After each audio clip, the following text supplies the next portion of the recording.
চট্টগ্রাম ৫ আসনে ধানের শীষের প্রার্থী কল্যাণ পার্টির chairman major general Syed Mohammad Ibrahim বীর প্রতীকের নির্বাচনী প্রধান সমন্বয়কারী শোয়েব মোরশেদ ফারুকীকে গ্রেফতার করেছে পুলিশ। আটকের প্রতিবাদে থানার সামনে ধানের শীষের এই প্রার্থী প্রতিবাদ জানিয়েছেন। বুধবার রাত ১১টার দিকে হাটহাজারী পৌরসভার কামালপাড়া থেকে শোয়েব মোরশেদকে আটক করা হয়। নিজের নির্বাচনের প্রধান সমন্বয়কারীকে আটকের খবর পেয়ে থানায় ছুটে যান সৈয়দ ইব্রাহিম। থানার সামনে তিনি অবস্থান নেন। রাত ৩টা পর্যন্ত থানার সামনে অবস্থান নিয়ে প্রতিবাদ জানান ২০ দলীয় ঐক্যজোটের শরিক কল্যাণ পার্টির চেয়ারম্যান সৈয়দ মোহাম্মদ ইব্রাহিম। সৈয়দ ইব্রাহিম রাত ১১টায় থানার মূল ফটকে অবস্থান নেন। থানার ওসির কাছে জানতে চান, আমার নিরপরাধ সহকর্মীকে কেন আটক করা হয়েছে।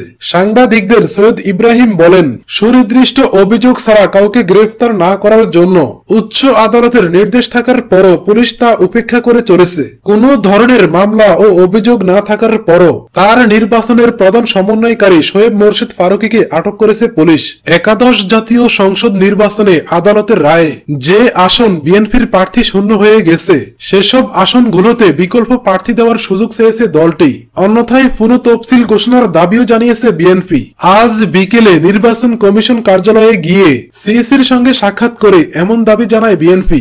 বিএনপির স্থায়ী কমিটির সদস্য নজরুল ইসলাম খান আজ ইসিতে গিয়ে স্থগিত হওয়া আসনগুলোতে বিকল্প প্রার্থী দেওয়ার সুযোগ চেয়েছে, অথবা বিকল্প হিসেবে সেখানে নির্বাচন স্থগিত করে পুনঃ তফসিল ঘোষণা করার দাবিও জানায় বিএনপি। নজরুল ইসলাম খান বলেন, আমরা জানি যে নির্বাচন নিয়ে নির্বাচন কমিশনের সিদ্ধান্ত চূড়ান্ত। এক্ষেত্রে নির্বাচনী ট্রাইব্যুনালে যাওয়া যায়, কিন্তু আমাদের প্রার্থীদের নির্বাচন কমিশন বৈধতা দেওয়ার পর আদালত তা বাতিল করেছেন। আমরা একজন প্রার্থীতে নির্বাচনী এলাকায় পরিচয় করিয়েছি, এখন এসে আমাদের প্রার্থী বাতিল করা হলো। নির্বাচন কমিশন বৈধ ঘোষণার পর আদালত অবৈধ ঘোষণা করায় আমরা ক্ষতিগ্রস্ত হচ্ছি। ইসির বলে আমরা কেন শাস্তি পাব? নজরুল ইসলাম খান বলেন, এ অবস্থায় আমরা নির্বাচন কমিশনের কাছে দুটি প্রস্তাব করেছি। প্রথমত, আমাদের যে ৮টি আসনে আদালতের রায়ে প্রার্থী শূন্য হয়ে গেছে, সেসব আসনে ফের তফসিল দেওয়া হোক, অথবা আমাদের অন্য যে প্রার্থী ছিল তাদের মধ্য থেকে প্রার্থী দেওয়া হোক। বিএনপির প্রার্থী শূন্য আসনগুলোর মধ্যে রয়েছে জামালপুর ৪, বগুড়া ৩, ব্রাহ্মণবাড়িয়া ৪, রংপুর ১, ময়মনসিংহ ৮, ঝিনাইদহ ২, জয়পুরহাট ১ ও রাজশাহী ৬।